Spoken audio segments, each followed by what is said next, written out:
भक्तगणों, आज आपको श्रीमद् भागवत महात्म्य में 5वां अध्याय में श्रीमद् भागवत पुराण की श्रवण विधि, श्रवणकर्ता के लिए पालनीय नियम, श्रवण के फल तथा महात्म्य का वर्णन, यह कथा आपको सुनाऊंगा। आप इसको ध्यानपूर्वक सुने और इस चैनल को लाइक एंड सब्सक्राइब जरूर करें। माँ भगवती आपका कल्याण करेगी। सुनिए।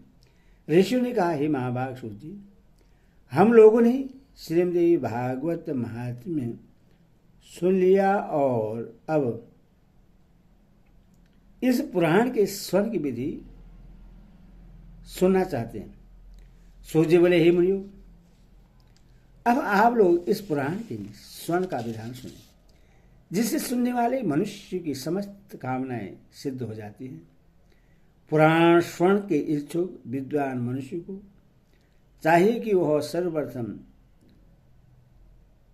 ज्योतिषी को बुलाकर शुभ मुहूर्त निर्धारित कर ले। इसके लिए ज्येष्ठ मास से लेकर 6 महीने शुभ कारक होते हैं। हस्त, अश्वनी, मूल, पुष्य, रोहिणी, अनुराधा, मृगशिरा तथा स्वर्ण नक्षत्र पुण्यतिथि तथा शुभ दिन में श्रीमद् भागवत पुराण का स्वर्ण कल्याणकारी होता है। जिस नक्षत्र में बृहस्पति हो, उसे चंद्रमा तक गिरने पर कर्मशः इस प्रकार फल होते हैं। 4 नक्षत्र तक धर्म प्राप्ति, पुनः 4 तक लक्ष्मी की प्राप्ति। इसके बाद 1 नक्षत्र कथा में सिद्ध प्रदान करने वाला, फिर 5 नक्षत्र परम सुख की प्राप्ति कराने वाला, बाद में 6 नक्षत्र पीड़ा करने वाले, इसके बाद 4 नक्षत्र राज भय उत्पन्न करने वाले और तत्पश्चात 3 नक्षत्र ज्ञान प्राप्ति में सहायक होते हैं। पुराण स्वर्ण के आरंभ में शिवोक्त चक्र का शोधन कर लेना चाहिए। देवी की प्रसन्नता के लिए इसे चारों नवरात्रों में सुनना चाहिए अथवा स्थिति, बार और नक्षत्र पर समय विचार करके यह पुराण अन्य मासों में भी सुना जा सकता है। विवाह आदि में जिस प्रकार उत्साहपूर्वक तैयारी की जाती है, उसी प्रकार नवहा यज्ञ के अवसर पर भी बुद्धिमान मनुष्य को प्रयत्नपूर्वक सामग्री आदि की तैयारी करनी चाहिए। पाखंड तथा लोभ से रहित चतुर, उदार एवं देवी भक्त सज्जनों को भी सहायक के रूप में लेना चाहिए। देश देश में भी यत्नपूर्वक यह संदेश भेजना चाहिए कि कथानुरागी सज्जनों, यहाँ श्रीमद् देवी भागवत की कथा होने जा रही है, आप अवश्य पधारे। चाहे सूर्य की उपासना करने वाले हो, चाहे गणेश भक्त हो, चाहे शिव हो, चाहे वैष्णवी अथवा शक्ति के उपासक हों, सभी इस कथा के स्वर्ण के अधिकारी हैं, क्योंकि सभी देवता शक्ति के साथ ही रहते हैं। इसीलिए श्रीमद् भागवत की कथा रूपी सुधा के रसिक प्रेमी जनों को कथा सुनने के लिए विशेष रूप से आना चाहिए। ब्राह्मण, क्षेत्रीय, वैश्य, शूद्र, चारों वर्ण के स्त्री, पुरुष एवं ब्रह्मचारी, गृहस्थ, वानप्रस्थ, संन्यास, इन चारों आश्रमों में निरत मनुष्य को चाहे सकाम भाव से अथवा निष्काम भाव से अवश्य ही इस कथा सुधा का पान करना चाहिए। जिन लोगों को पूरे 9 दिन तक कथा सुनने का अवकाश न मिल सके, वे जब भी समय मिले तभी आ जाए, क्योंकि यज्ञ में क्षण भर भी पहुंच जाना विशेष पुण्यदायक होता है। बड़ी नम्रता के साथ मनुष्य को निमंत्रण देना चाहिए और आए हुए श्रोताओं के बैठने का भी समुचित प्रबंध करना चाहिए। विशुद्ध भूमि में कथा प्रवचन का सुंदर स्थान बनाना चाहिए। उस स्थान की सफाई कराकर गोबर से लिपवा लेना चाहिए। केले के स्तंभों से शोभित और ध्वज पताकाओं से अलंकृत एक सुरमई मंडप का निर्माण करना चाहिए और उसके ऊपर सुंदर चांदनी लगा देनी चाहिए। कथावाचक का आसन दिव्य तथा सुखकर आशतरण से युक्त होना चाहिए। उसे प्रयत्नपूर्वक पूर्वाभिमुख अथवा उत्तराभिमुख रहना चाहिए। कथा श्रवण के लिए आने वाले पुरुष तथा स्त्री श्रोताओं के लिए भी यथायोग्य पृथक पृथक आसनों की व्यवस्था करनी चाहिए। भक्त तत्व संपन्न शैवी शास्त्रज्ञ देवी की आराधना में तत्पर, दयालु, लोभहीन, दक्ष तथा धैर्यशाली कथावाचक उत्तम माना गया है। इसी प्रकार श्रोता भी ऐसा होना चाहिए जो ब्राह्मण सेवी, देवभक्त, कथा रस का पान करने वाला, उदार, लोभ रहित, विनम्र और हिंसा आदि से रहित हो। पाखंडी, लोभी, स्त्री स्वभाव, कामी, धर्म का दिखा मात्र करने वाला, निष्ठुर एवं क्रोधी वक्ता देवी भागवत की नवा यज्ञ में श्रेष्ठ नहीं माना जाता है। श्रोताओं की शंकाओं के निवारण हेतु कथावाचक के साथ एक ऐसा सहायक भी लगा देना चाहिए जो पंडित, गुणवान, शांत तथा श्रोताओं को समझाने में कुशल हो। कथा आरंभ होने के एक दिन पूर्व ही वक्ता एवं श्रोतागणों को सौर कर्म करा लेना चाहिए। तत्पश्चात अन्याय नियमों का पालन करना चाहिए। उस दिन शौचालय से निवृत्त हो अरुणोदय वेला में ही स्नान कर लेना चाहिए। संध्या तथा तर्पण आदि नित्य कर्म संक्षेप में ही करना चाहिए।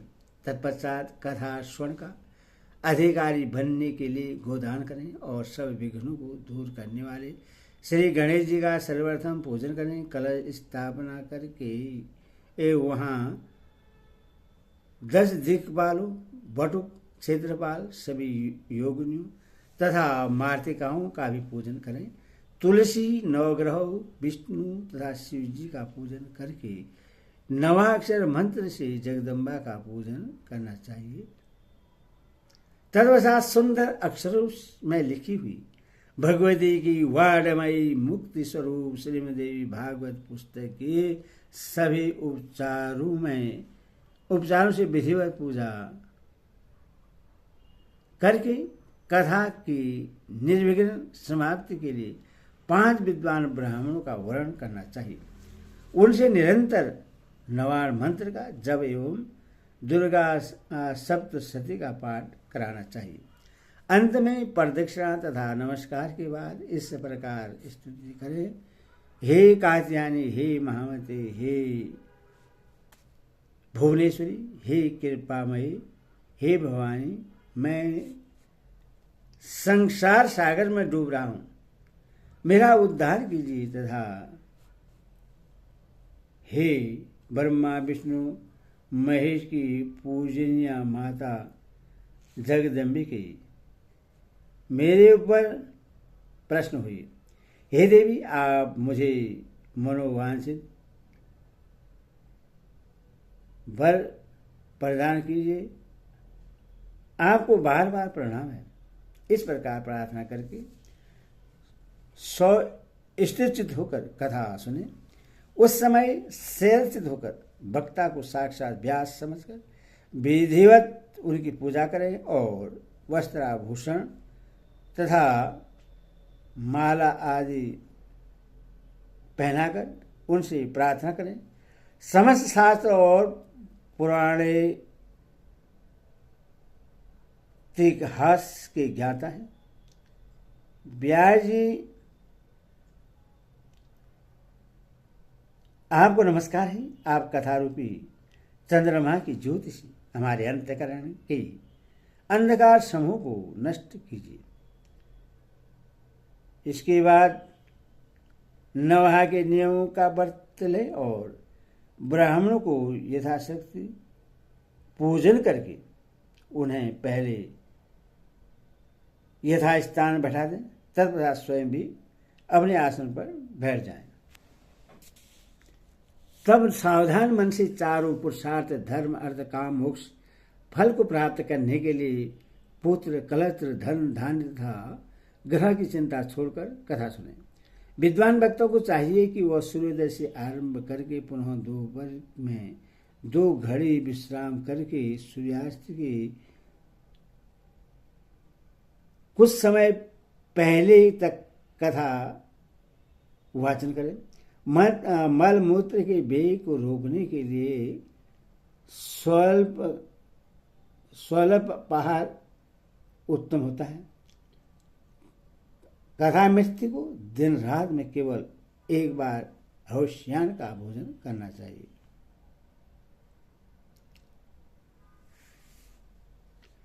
हवश्यान का भोजन करना ही ठीक है, अथवा फलाहार करें तथा केवल दूध घी के आहार पर ही रहे।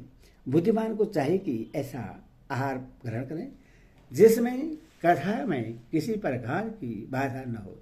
हे देशगण, अब मैं कथा स्वर्ण में निष्ठा रखने वालों के नियम बताता हूँ। जो लोग ब्रह्मा, विष्णु और शिव में भेद बुद्धि रखते हैं, देवी की भक्ति से रहित हैं, जो पाखंडी, हिंसक तथा दुष्ट हैं, और जो ब्राह्मण से द्वेष रखने वाले तथा नास्तिक हैं, वे कथा स्वर्ण के योग्य नहीं है। जो पर स्त्री, पराया धन, ब्राह्मण धन तथा देव संपत्ति के हरण में लुप्त रहते हैं, उनका कथा स्वर्ण में अधिकार नहीं है। श्रोता को चाहिए कि वह ब्रह्मचर्य का पालन करे, पृथ्वी पर सोए, सत्य बोले, जितेंद्र रहे और कथा की समाप्ति पर संयम पूर्वक पतल पर भोजन करे। व्रती को बैगन, बेहड़ा, कालिंद, तेल, दाल, मधु और जला हुआ बासी तथा भाव दूषित अन्न का त्याग कर देना चाहिए। कथा सुनने वाला व्रती मांस, मसूर, रस, सलवा, स्त्री का देखा हुआ खाद्यान्न, लहसुन, मूली, हींग, प्याज, गाजर, कोहड़ा और कर्मी का शाक न खाएं। काम, क्रोध, मल, लोभ, पाखंड और अहंकार को छोड़ दें। विप्रद्रोही, पतित, संस्कारहीन, चंडाल, यवन,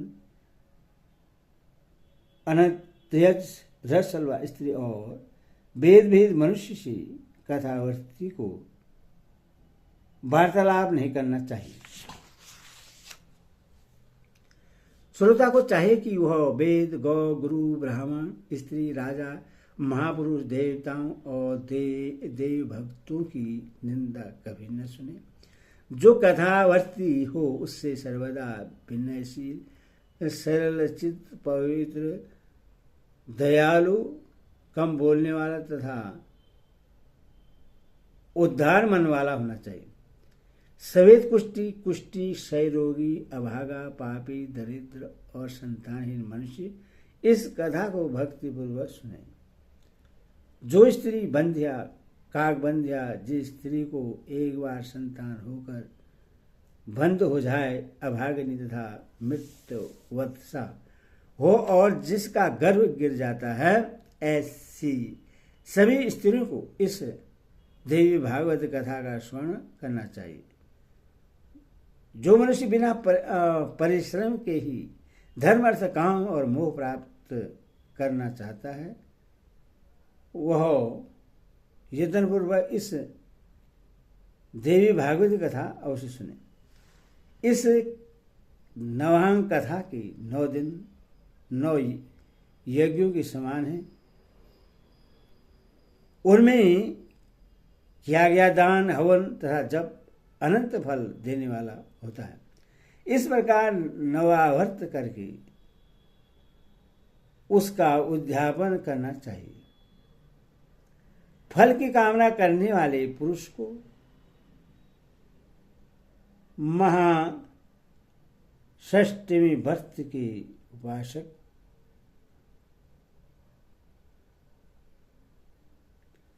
महाअष्टमी व्रत के उद्यापन की भांति नवा व्रत का भी उद्यापन करना चाहिए। निष्काम व्यक्ति कथा के स्वर्ण मात्र से पवित्र होकर मुक्ति पा जाते हैं, क्योंकि परा भगवती मनुष्यों का भोग तथा मोक्ष सब कुछ देने वाली है। पुस्तक और कथावाचक दोनों की प्रतिदिन पूजा करनी चाहिए और वक्ता द्वारा दिया हुआ प्रसाद भक्तिपूर्वक ग्रहण करना चाहिए। नवायज्ञ में जो श्रोता नित्य कुमारी कन्याओं, सुहागिनी स्त्रियों तथा ब्राह्मणों को भोजन कराता तथा उनसे प्रार्थना करता है, उसकी कार्य सिद्धि अवश्य हो जाती है, इसमें संदेह नहीं है। सभी त्रुटियों की शांति के निमित्त कथा समाप्ति के दिन गायत्री सहस्त्रनाम अथवा विष्णु सहस्त्रनाम का पाठ करना चाहिए। जिनके स्मरण तथा नाम कीर्तन से तब यज्ञ क्रिया आदि में न्यूनता समाप्त हो जाती है, उन विष्णु भगवान का नाम कीर्तन करना चाहिए। कथा समाप्ति के दिन दुर्गा सप्तशती के मंत्रों से अथवा देवी महात्म्य के मूल पाठ से या नवान मंत्र से होम करना चाहिए। अन्यथा घृत सहित पायस द्वारा गायत्री मंत्र का उच्चारण करके हवन करें, क्योंकि यह श्रीमद्देवी भागवत महापुराण गायत्री मई कहा गया है। कथावाचक को वस्त्र, भूषण, धन आदि के द्वारा संतुष्ट करें, क्योंकि कथावाचक के प्रश्न होने पर सभी देवता उस पर प्रश्न हो जाते हैं। श्रद्धापूर्वक ब्राह्मणों को भोजन कराएं और नाना विध दक्षिणाओं से उन्हें संतुष्ट करें, क्योंकि वे विप्र पृथ्वी पर देवता के स्वरूप हैं।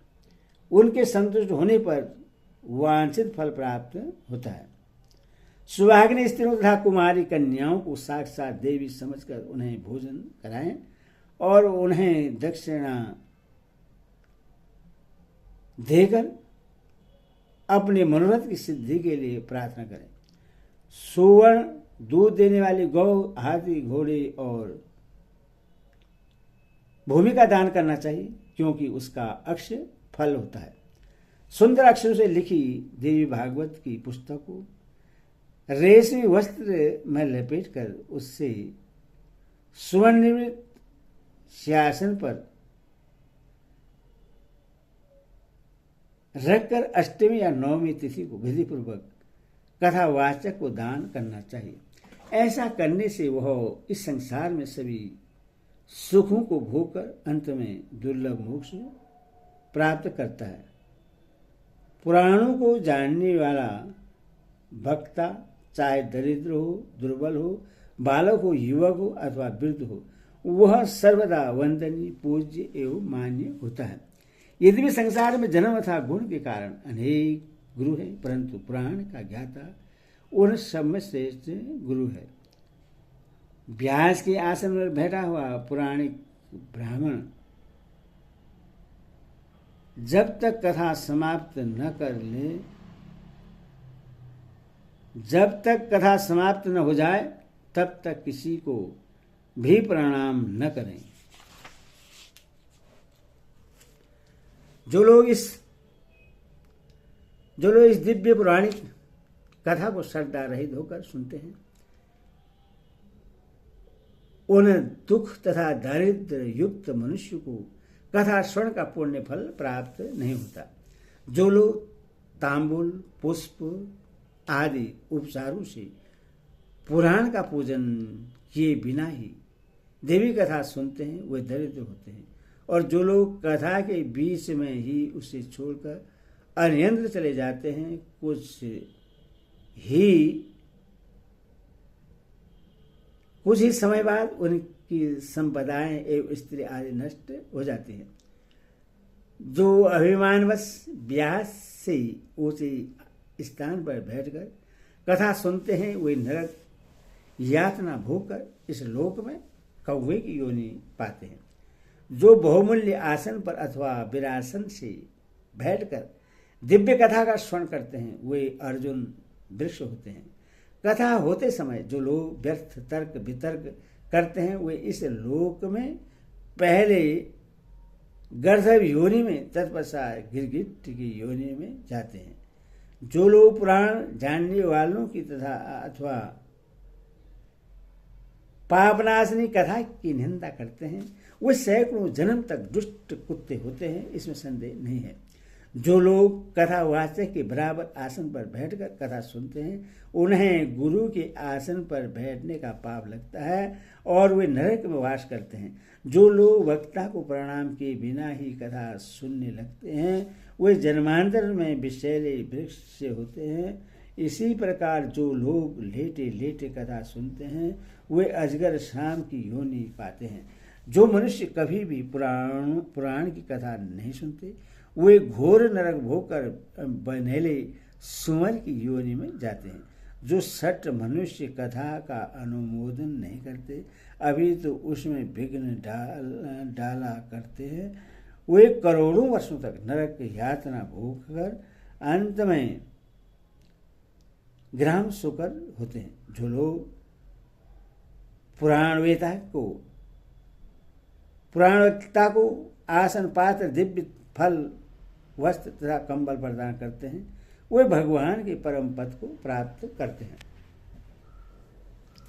जो मनुष्य पुराण पुस्तक के लिए नवीन रेशमी वस्त्र तथा सुंदर सूत्र का धारण करते हैं वे सुखी हो जाते हैं। सभी पुराणों के सुनने से जो फल प्राप्त होता है उससे 100 गुना पुण्य श्रीमद्देवी भागवत पुराण के स्वर्ण से होता है। जिस प्रकार नदियों में गंगा श्रेष्ठ है, देवताओं में शिव, काव्यों में वाल्मीकि रामायण तथा तेजस्वियों में भगवान सूर्य श्रेष्ठ हैं, और जैसे आनंद देने वालों में चंद्रमा, सब धर्मों में सुयश, समाशीलों में पृथ्वी, गंभीरता में समुद्र, मंत्रों में गायत्री तथा पापनाश के उपायों में भगवत स्मरण श्रेष्ठ है, उसी प्रकार 18 पुराणों में यह श्रीमद्देवी भागवत पुराण सर्वश्रेष्ठ है। जिस किसी भी उपाय से यदि कोई मनुष्य इस महापुराण की 9 आवृत्तियां सुन ले तो उसके फल का वर्णन नहीं किया जा सकता, वह तो जीवन मुक्त हो जाता है। किसी शत्रु राजा से भय होने पर, महामारी के समय आकाल पड़ने पर तथा राष्ट्रभंग के अवसर पर उसकी शांति के लिए यह पुराण सुनना चाहिए। हे विप्रो, भूत प्रेतादि के समन के लिए, शत्रु से राज्य प्राप्त करने के लिए और पुत्र प्राप्ति के लिए श्रीमद्देवी भागवत का श्रवण करना चाहिए। जो देवी भागवत के आधे श्लोक या चौथाई श्लोक की भी प्रतिदिन सुनता या पढ़ता है वह परम गति को प्राप्त होता है। स्वयं भगवती जगदम्बा ने इस पुराण को सर्वप्रथम केवल आधे श्लोक में ही प्रकाशित किया, वही बाद में शिष्य परशियों द्वारा देवी भागवत के रूप में विस्तृत कर दिया गया। गायत्री से बढ़कर न कोई धर्म है, न तप है, और न कोई देवता है, और न कोई मंत्र ही है। भगवती अपना गुणगान करने वालों की रक्षा करती है, इसी कारण से उन्हें गायत्री कहा जाता है। वे भगवती गायत्री इस पुराण में अपने रहस्यों से विराजती है। अतः भगवती को प्रश्न करने वाले इस देवी भागवत की 16वीं कला के समान भी अन्य महापुराण नहीं हो सकते।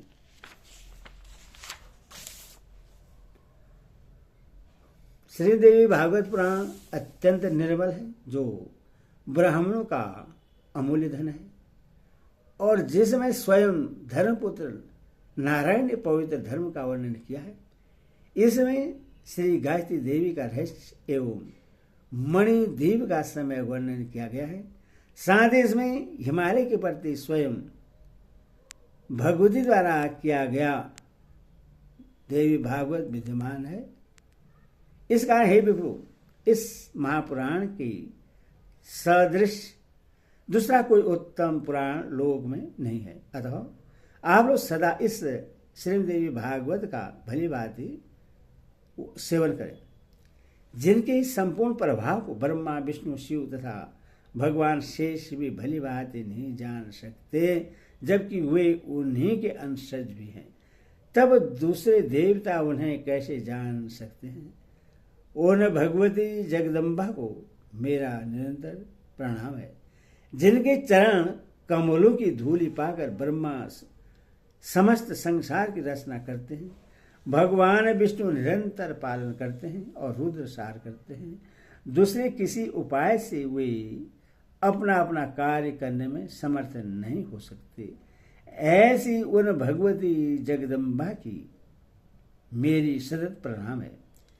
अमृत सागर के तट पर कल वृक्ष की वाटिका से सुशोभित मणिद्वीप में स्थित बहुवर्णोचित चिंता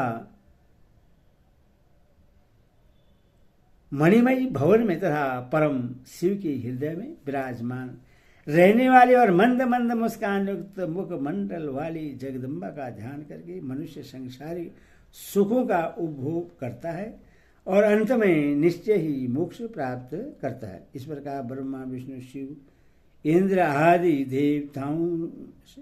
देवताओं एवं समस्त महर्षियों द्वारा पूजित मणिद्वीप निवासी वे भगवती संसार का कल्याण करते रहे। श्री स्कंद पुराणे मानखंडे श्रीदेवी भागवत देवी भागवत स्वर्ण विधि वर्णनाम पंचम अध्याय। हरि ओम तत्सत्। हरि ओम।